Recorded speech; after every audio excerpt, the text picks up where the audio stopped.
I was thinking that sounded awfully familiar. However, they would get a warm welcome in Canada. Is it possible that these countries have these things but they're secret? So today we are going to check out a video that questions what would happen if there were an invasion of the USA.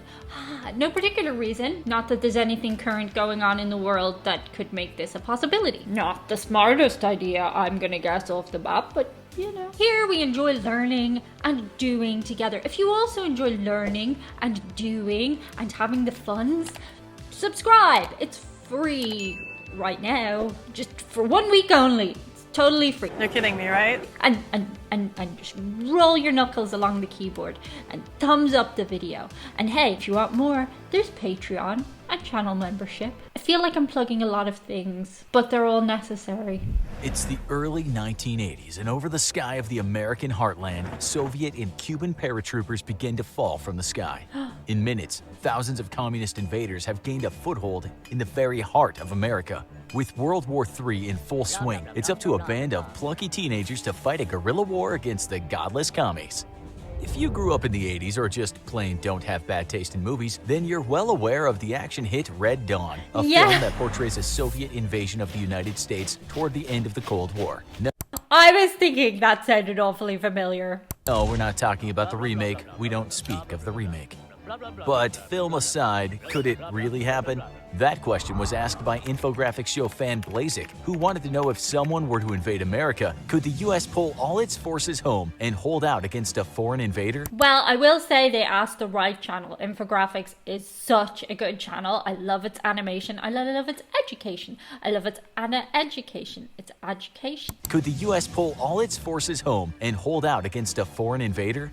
Yeah. Despite what fiction like Red Dawn would have you believe, the United States was never in any danger of an invasion by the Soviet Union, mostly because the Russian people were about as interested in invading the US as Americans were in invading the Soviet Union. Of course, that didn't stop politicians and military officials on both sides using the fear of an evil capitalist or communist invasion from ballooning defense budgets. The saddest fact of the Cold War just might be that despite all the preparations to defend from an invasion by both sides, neither NATO nor the Soviet bloc ever had a single war plan drawn up for an actual preemptive invasion of the other's territory. No way. But another major reason why the US was never under any threat of an invasion is due to its unique place in the world geography. In order for an enemy to get to America, first it must cross two massive oceans. And this geographic fact makes the United States the single most secure nation on Earth. Even today, moving troops and equipment across the oceans is a massive undertaking in terms of both logistics and cost. And that's super interesting. I mean, I had considered the fact that, you know, the US would not be the smartest place to invade. We've seen previously on this channel why you should not mess with the US. But I hadn't thought of all the stuff you have to cross being something that would put invasions off. very few nations are even capable of attempting the feat. But let's say that the two leading peer competitors to the US decided to join forces and team up against the United States. With all troops returned home from overseas, could the US defend itself against a double-sided assault against it by China and Russia?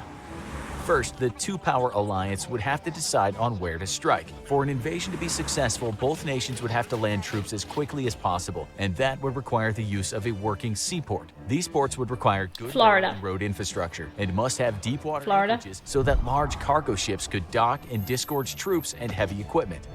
The need to take and hold major seaports is critical, as aside from a few token forces with a small number of fire support platforms, amphibious landings alone wouldn't be able to deliver firepower fast enough to secure a beachhead. In Normandy during World War II, the success of the landings was largely down to a brilliant deception played out by the Allies, which saw the Nazis concentrate their forces at the wrong landing site. And even when the real landings happened 100 miles away, Nazi commanders were so fooled by Allied intelligence that they ordered their forces to hold their positions, believing that the real assault was coming their way any day. The ruse, combined with some whopping tactical blunders by Hitler, allowed the Allies to quickly build a makeshift port facility which let Allied armor and artillery disembark. Had Hitler allowed his commanders to commit panzer reinforcements to the landings, Normandy would have likely ended as a complete catastrophe for the Allies. By the time he cleared reserve panzer units for the assault on the beachheads, Allied logistical units had already disembarked enough tanks to repel the assault. In an invasion of the U.S. homeland, such a ruse would be impossible to pull off. Long-range and satellite surveillance assets would see an invasion fleet days before it made landfall, and its target would be clearly known to the American defenders. Therefore, China and Russia would have to act quickly and decisively, taking major seaports and holding them long enough to disembark a sizable expeditionary force able to repel American counterassaults. For China, the only good options for unloading main battle tanks and mechanized artillery would be the ports in LA, Long Beach, Oakland, Tacoma, and Seattle. The LA Long Beach complex would be especially attractive as it's one of the world's largest because everybody's stoned. No, that's not the reason. Ports, and would allow Chinese forces to disembark very quickly. Unfortunately, these port facilities are also very close to several American air and naval bases, making them easily defended. The Seattle and Tacoma ports, however, are far more vulnerable, as only 5 major American bases are near these facilities. Landing in Washington, though, would mean Chinese forces would have to fight south and into California through easily defended and very mountainous terrain, a tactical nightmare for any Chinese commander. Russian invaders would face an even less enviable job. The American East Coast is home to far more numerous large port facilities. That's what I was Russian thinking. Invasion force a greater number of targets to pick from. Unfortunately, the American East Coast is also the most heavily defended, with several dozen major military installations spread out from north to south. The East Coast is also home to America's largest military shipyards, which would be so heavily protected it would be suicidal to attempt a landing or assault against them.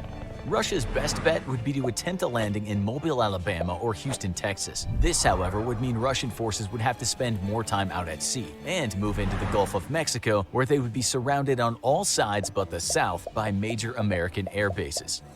For both our challengers, the tactical picture is not looking very good, as the United States simply has no viable landing sites for a major expeditionary force that couldn't be easily defended.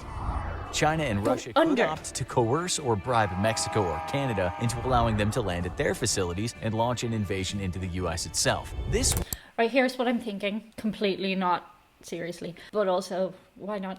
Could you Shawshank Redemption your way? Like, could you dig a big tunnel? Or would everything collapse? If you did it really slowly, just like in the Shawshank Redemption, or would that get detected? Can anyone actually seriously answer my question? Even though it's a silly hypothetical. Would be by far the best strategic option for the invasion forces, but in response to the agreement between either nation and the Sino-Russian alliance, the United States would immediately begin a large-scale bombing campaign against port facilities in Canada or Mexico, with every viable port being within easy reach of American bombers. Even before the invasion force crossed the ocean, they would be sailing for ports that have been turned into rubble. Assuming that the U.S. didn't use naval aviation, which it definitely would, the invaders could opt for using ports in South America, well out of reach of most American bombers, and then simply move north to invade through Mexico. Well, simply. Moving through South America's poor rail and road infrastructure, though, would be a nightmare for the invaders, allowing plenty of time for the U.S. to simply move blocking forces through Mexico to Panama and then hold off the invasion there. If, miraculously, though the alliance did manage to land forces in Canada or Mexico, it would face a different tactical nightmare altogether. In Canada, the lack of suitable border crossings would force the invaders to spread out over a large area, or bottleneck and be subjected to endless attacks by American air power. However, they would get a warm welcome in Canada. Everyone in Canada is so nice. In Mexico, military border crossings would be possible over a far larger area, but enemy forces would be moving through terrain that provided absolutely no cover. American air power would once more devastate any invaders trying to move through the flat terrain of the U.S.-Mexico border. Geography alone provides the United States with near invulnerability from enemy invasion, but the logistics of the world's militaries proves why the U.S. simply cannot be invaded. That statement sort of sounds like the Titanic is unsinkable. Never say never. Never say never. I'm getting it's very, very, very difficult and highly unlikely, but nothing is impossible. My mommy told me so. Rely on naval power to get the job done. And right off the bat, no nation on Earth, nor any combination of nations, has the firepower and logistical support needed to carry out such an invasion. The matter is one of historical necessity for the world. Ever since the end of the Second World War, all of the world's major powers have had no need to project military power far from their own shores, except for the United States. The Soviet Union was chiefly concerned with securing its European borders, and in the case of a Third World War, its most vital strategic objectives could all be reached over land. The vitally important oil fields of the Middle East could all be taken via land routes through Afghanistan and Iran, and no navy was needed to hold off NATO forces in Europe. The same was true for Europe's NATO members. While once their mighty navies ruled the waves all over the world, their concerns in the 20th century quickly became resisting a possible Soviet invasion, and for that, no major naval power was needed. In the Atlantic, the Soviets hoped to slow the American response with the use of submarines, but ultimately knew that they could never stop the US Navy and thus never seriously tried. On the other side of the world, China struggles to turn itself into a first world power. And other than resentment towards Japan over its actions in World War II, China has had no real motivations to build a strong navy, at least until now. Much like the Soviet Union and Europe's NATO partners, though, China definitely had no real reason to build a heavy sea lift capability in order to move thousands of troops and heavy equipment across the ocean. On the other hand, the United States is both blessed and cursed by geography. While it's untouchable to invasion thanks to the Atlantic and the Pacific, it also means that in order to project power on the world stage, America has always needed a strong navy. This is the reason that the US has always had a very strong naval tradition, and why it has invested in naval and air transport more than any other nation on Earth. If US troops want to get somewhere, after all, they're certainly not walking there.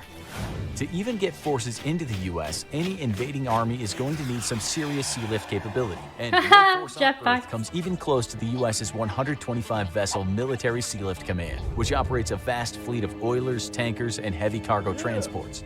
Cool little dude. Even this fleet is not enough, according to some analysts, and plans are being called for that include dramatically increasing the capability of the U.S.'s military transport fleets. China has in recent years expanded its landing ship capabilities, with several dozen available to carry troops and heavy equipment. These ships, though, are not meant for global operations and are only designed for cross-strait invasions into Taiwan or to ferry supplies to China's illegal holdings in the artificial islands it built across the South China Sea. A crippling lack of support vessels such as oilers means that China cannot physically get its landing ships across the Pacific, though even if this problem were to be solved, the nation cannot hope to make a contested landing on foreign soil. Again, this is because of China's lack of need for a global expeditionary military force. China's chief military concerns lie with a military invasion and forced repatriation of Taiwan, and thus it has not invested money into developing a true blue water navy. Russia has even less naval transport capability and support vessels, which again is a result of its military objectives being close to home. To compound the two nations' sea lift problem, both nations have no dedicated amphibious assault ships capable of providing close air support and air superiority to landing forces on a contested beach. By comparison, the U.S. operates 9 of these specialized vehicles, and they will soon be equipped with the F-35 stealth fighter. Is it possible that these countries have these things but they're secret? Or would that just require so much money you couldn't hide it? But they're governments, so they could hide it. Projecting air power is in fact the biggest weakness for any nation hoping to invade the U.S., and China and Russia combined only operate 2 active-duty aircraft carriers of extremely limited capability. Or do they? Russia's infamous Admiral Kuznetsov very publicly had to be towed back to a friendly port after experiencing severe mechanical problems. Without adequate air power, neither nation could expect to secure a foothold on the U.S. mainland. America's air forces are twice as large as both nations combined, and its naval aviation alone is as large as Russia's total air power. If by some miracle either nation could get troops across the ocean to U.S. shores, the lack of air power would reduce the attempted landings to a suicide mission. In the end, not only could the U.S. protect from an invasion of the homeland, but it is currently and for the foreseeable future completely invulnerable to military invasion. Luckily, the U.S., China, and Russia have no desire to fight each other, and there exists no real reason to. This video came out in 2020. That was super interesting. I'm not super educated on all of the issues discussed, but I will say never, although it does seem highly implausible / impossible. It certainly wouldn't strategically be the first thing that people should want to do, invade the United States. Aliens could do it, but that's a story for another day. How quirky. Aliens are among us. We already know aliens are among us. I'm an alien. You're an alien. Shout out today to a couple of very special people. Today's shout out goes to the members of Squad. This is actual footage from one of the point of views of somebody in the Skype hangout. It's not actually, that would be a breach of their privacy. This is stock footage of a guy whose name I assume, I don't know, he looks like Oscar with a K. Also, I gotta say, all the people in the hangout are like way better looking than all these models and actors. But I might be a bit biased, of course, but they are. Also, we have dogs. Thanks to all of you guys. You guys rock. Thank you so much, guys. That's it for today. See you on the other side. Bye. Oh, look at the little tiny kisses. Is there anything better in this world than little tiny, little bubby kisses? Look at the little button eyes. Oh, my dad says I'm obsessed with him. It's true. I am obsessed with him. But you know what? It's not heroin. So that's a win.